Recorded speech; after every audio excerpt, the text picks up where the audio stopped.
안녕하십니까. 알파프로 회원 여러분. 2020년도 6월 17일 현재 시간 9시 7분 개장한 지 7여 분 지난 시점입니다. 자, 한 주의 중간이라 볼 수 있는 수요일입니다. 전일, 그 다음에 전전일 양 2거래일 동안 시장의 움직임들이 상당히 좀 날카롭고 좀 공격적으로 움직이던 가운데 딱 중간 날짜에서 다시 시장의 방향성을 찾아야 되는 시점으로 도래를 하였습니다. 먼저 새벽에 마감했던 글로벌 증시를 함께 살펴보면서 오늘장 우리가 어떻게 이해하고 받아들여야 할지에 대해서 함께 이야기 나눠보도록 하겠습니다. 먼저 새벽에 마감했던 미국 증시는요. 우선 다우지수 기준으로 전일 대비해서 2.04% 상승한 26,289포인트, 약 520포인트 정도가 폭등을 했고요. 나스닥 같은 경우도 전일 거래 대비해서 1.75% 상승한 169포인트가 상승하면서 강한 모습을 보여줬습니다. 전일 제가 이 시간에 설명드렸을 때 정배열에서 다시 역배열로 바뀌어 있는 시점이다. 그래서 추세가 아직까지는 온전하지 않다라는 말씀을 반복적으로 설명해 드렸는데요. 전일의 상승으로 인해서 결과적으로 추세는 온전하게 전환되는 국면을 맞이하였고, 특히 이제 5일선이죠. 단기 평선인 5일선들을 모두 회복했다라는 점만 놓고 보았을 때 상당히 큰 의미부여가 된다. 그래서 의미부여라는 얘기는 뭐냐면 정배열에서 다시 역배열, 다시 재정배열이 되기 시작했는데, 이런 걸 이제 N자형 상승이라 보통 표현을 하지요. N자형 상승을 할 수 있는 교두보를 마련했다라고 평가할 수 있겠습니다. 자, 그래서 어떠한 이슈가 있었는지 한번 살펴볼 필요가 있습니다. 우선 다우지수와 같은 경우는 오늘 소매 판매에 대한 호조 부분이 결국 다우지수를 상승시켰다라는 기사가 있습니다.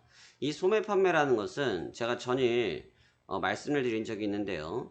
이 연준에서 이 회사채를 매입하는 부분, 이 회사채를 매입하는 부분이 어떻게 일상 경기로 넘어오느냐에 대한 부분을 말씀드렸는데, 연준에서 회사채를 매입을 하게 되면 기업들은 현재 투자 방향, 현재 경영 방향을 존속할 수 있는 상황이 되겠고, 그 점을 존속하고 유지한다고 하면 어떻게 되겠습니까? 근로자들을 축소할 필요가 없겠죠. 그렇기 때문에 축소하지 아니하기 때문에 근로자들은 정상적인 급여를 받을 수가 있겠고요. 그렇게 되면 일반적인 우리 사람들은 소비를 해야 되기 때문에 소량의 물건들에게 소매를 하겠죠. 그게 바로 소매 판매입니다. 그런 부분들이 시장 경기가 좋아지고 있구나라고 해석되어지기 때문에 시장이 오를 수 있었던 근거가 됐다라고 볼 수 있겠습니다.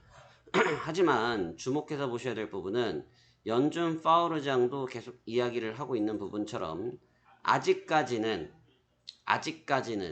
장기적인 경제 손상에 대해서는 위험은 여전히 심각하다라는 이야기를 했습니다. 무슨 말이냐면 코로나가 통제되기 전까지는 완전한 회복은 없고 언제든지 이와 같은 이슈들이 반복적으로 나올 수 있다는 점을 이야기하는 부분이고요. 특히나 아울러서 지금 연준 쪽에서 주의를 하고 있는 부분은 뭐냐면, 지금 각 정부에서 경기를 부양하기 위해서 국민들에게 부양책을 사용하고 있지 않습니까? 근데 이런 이 재원이라는 부분에 문제가 생기죠. 쉽게 말하면 돈에 대한 문제가 생깁니다. 돈이라는 것이 무제한 나올 수 있는 부분이 아니기 때문에 이러한 부분이 반복되어 발생됐을 때 재정적인 부담이 올 수 있다는 점을 이야기하고 있는 거죠. 그렇기 때문에 파월 의장이 언급하는 부분은 우리는 여전히 제로금리 부분을 유지할 것이다. 다시 말하면 정책적 기조가 변화된 것은 아니다라는 표현을 했다라는 점은 무엇이냐면, 코로나에 대해서 아직까지는 적극적으로 대응해야 할 그런 시국이다라는 부분을 은연중에 표현한 것으로 보여집니다. 아울러 지금 경기가 침체된다고 할지라도 일단 각국의 정부, 그다음 미국 또한 마찬가지고 적극적으로 개입해서 경기가 침체되는 상황은 막겠다라는 얘기를 해주었다라고 평가할 수 있겠습니다. 자, 이 점을 놓고 봤을 때 상당히 좀 긍정적인 기사다라고 볼 수 있지만, 제가 어제 무슨 말씀드렸습니까? 시장이 지금 떠오르지만, 시장이 반등하겠지만 여기에서 급하게 다시 추격을 하는 매수를 쓰는 방식은 좋지 않다라는 말씀을 전달해 드렸습니다. 어제 그 얘기를 듣고 시장을 보니까 아니 이게 뭔 소리야, 시장이 이렇게 폭등을 하는데 왜 주식을 지금 추격하지 않고 현재 손절도 하지 않았고 청산도 하지 않았던 포지션들, 다시 말하면 주식의 포트폴리오를 왜 더 이상 손을 대지 않고 대기를 해야 되느냐라는 말씀을 했느냐 고민이 생길 수 있는데, 그 이유가 무엇이냐면 아직까지 이 파월 의장도 이야기한 것처럼 경제에 대한 부분이 확실시되지 않고 있는 시점이기 때문에 현재의 사항은 아주 다양하고 아주 빠르게 변화될 수 있다는 겁니다. 그렇기 때문에 현금성 대응이 필요로 한데, 특히 어제와 같은 경우는 그랬죠. 사이드카 걸렸습니다. 사이드카 걸렸다는 게 뭐냐면 매수 사이드카, 주식을 너무너무 많이 사서 시장이 계속 너무 강하게 상승했다는 뜻이 되죠. 근데 사이드카가 걸렸는데 어제 굉장히 긍정적으로 시장이 마감이 됐단 말입니다. 근데 굉장히 긍정적으로 시장이 마감됐는데 장 끝나고 나니까 갑자기 기사가 나오기 시작했죠. 어디서 연기가 나오기 시작했다. 북한 쪽에서 연기가 관측됐다라고 봤더니 결국은 북한에서 장 끝나고 북한에서 연락사무소를 폭파시켜 버렸어요. 건물을 폭파시켜 버렸습니다. 우리 세금이 170억 가량 들어갔다고 이야기를 하던데 이 들어간 부분의 건물을 폭파시켜 버렸어요. 상당히 좀 놀랄 이슈죠. 연락사무소를 폭파했다. 다시 말하면 대화를 단절하겠다라는 뜻으로 보셔야 되는데, 이런 대화의 단절, 연락을 하지 아니하겠다라는 부분이 결과적으로 표현하는 부분은 대북 관계에 대한 부담을 다시 표현하는 것으로밖에 볼 수가 없겠죠. 그러면 여기에서 발생되어지는 이러한 이슈들이 대북 리스크의 문제만 아니라 전 세계적인, 특히 미국과의 문제도 발발될 수 있기 때문에 상당히 지금 하회 무드에서 다시 적대적인 무드로 바뀌고 있다. 이런 점들은 시장이 부담이 될 수밖에 없다는 겁니다.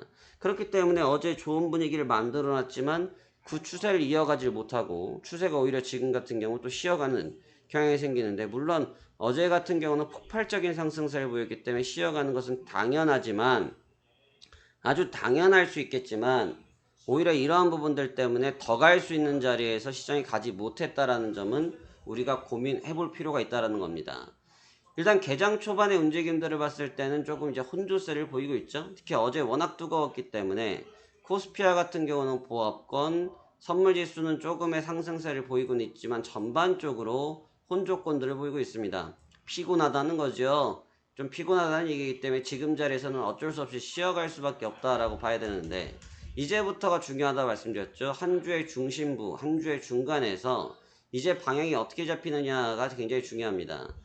특히 이제 삼성전자의 움직임들을 좀 지켜본다고 하면, 삼성전자 같은 경우도 여전히 어떻습니까? 추세가 굉장히 강한 것 같습니다만 아직까지도 역배열이에요. 정배열 구간으로 돌아서기 바로 직전에 놓여져 있습니다. 특히 이제 삼성전자 같은 종목군들은 좀 빠르게 회복을 해줘야 사실 어느 정도 흔히 말하는 사이즈가 나온다, 시장을 이해할 수 있는 어떤 구도가 좀 나온다라고 볼 수가 있겠고, 아직까지는 조금 불안정한 상태다라고 밖에 볼 수가 없습니다. 그 얘기는 무슨 말씀을 드리는 거냐면, 지금 우리 시장이 올라갈 때 있어서 보면 주도주가 있는 것 같지만 사실 주도주의 개념보다는 순환매 개념이 더 강하거든요. 그러니까 순환매 개념이 더 강하다는 게 뭐냐면 전반적으로 종목군들이 빠르게 회전을 하고 있는 상태입니다. 그러니까 종목군들이 빠르게 회전을 하다 보니까 결국은 뭐냐면 대장에 대한 개념보다 또 단기성 테마에 대한 움직임들만 집중되어지고 있지, 시장을 강하게 리드할 수 있는 포인트가 현재 존재하지 않다는 거죠.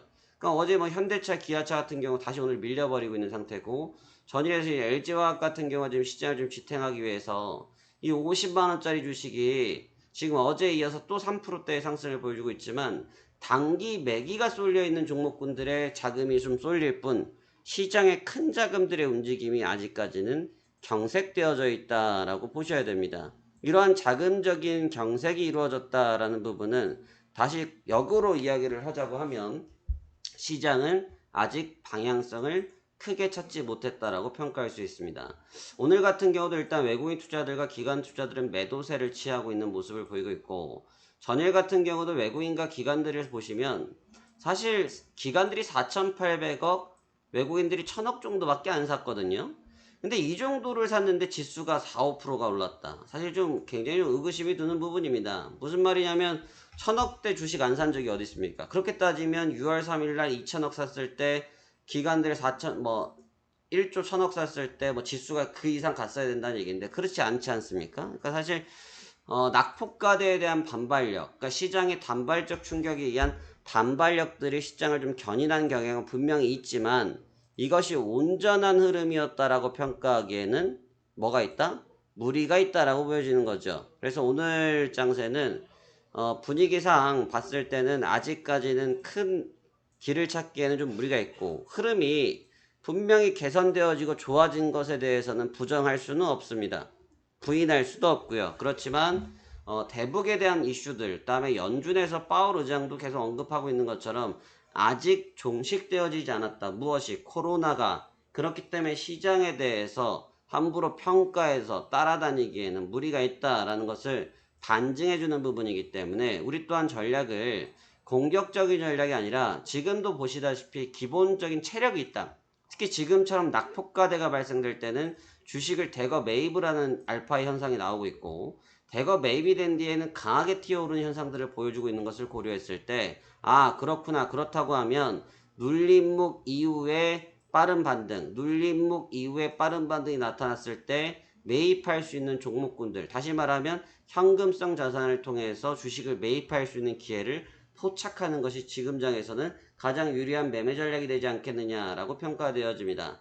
시장이 다시 좀 차분해졌습니다. 오늘 좀 쉬어갈 확률이 아주 높고요. 잠시 쉬어가겠지만 이 쉬어가는 부분이 문제가 있다라고 보기보다는 현재 시장을 좀 진정시키면서 향후의 흐름을 준비하는 구간이기 때문에 우선적으로는 지금 구간의 흐름을 조금 주목해서 봐야 된다. 특히 2100포인트를 어제 아주 손쉽게 뚫어버렸기 때문에 강한 지지로 작용될 수가 있습니다. 그렇기 때문에 2100포인트에 대한 부분을 어떻게 사수하는지 2100포인트에 대한 부분을 어떠한 방식으로 사수하는지 여부가 오늘 장의 핵심 키워드가 될 것으로 보여집니다. 자 그렇다면 오늘 또 성공 투자하시길 바라며 저희 알파프로는 여러분들의 수익 증대를 위해서 오늘도 또 내일도 앞으로 항상 최선을 다하도록 하겠습니다. 감사합니다. 성공 투자 바랍니다.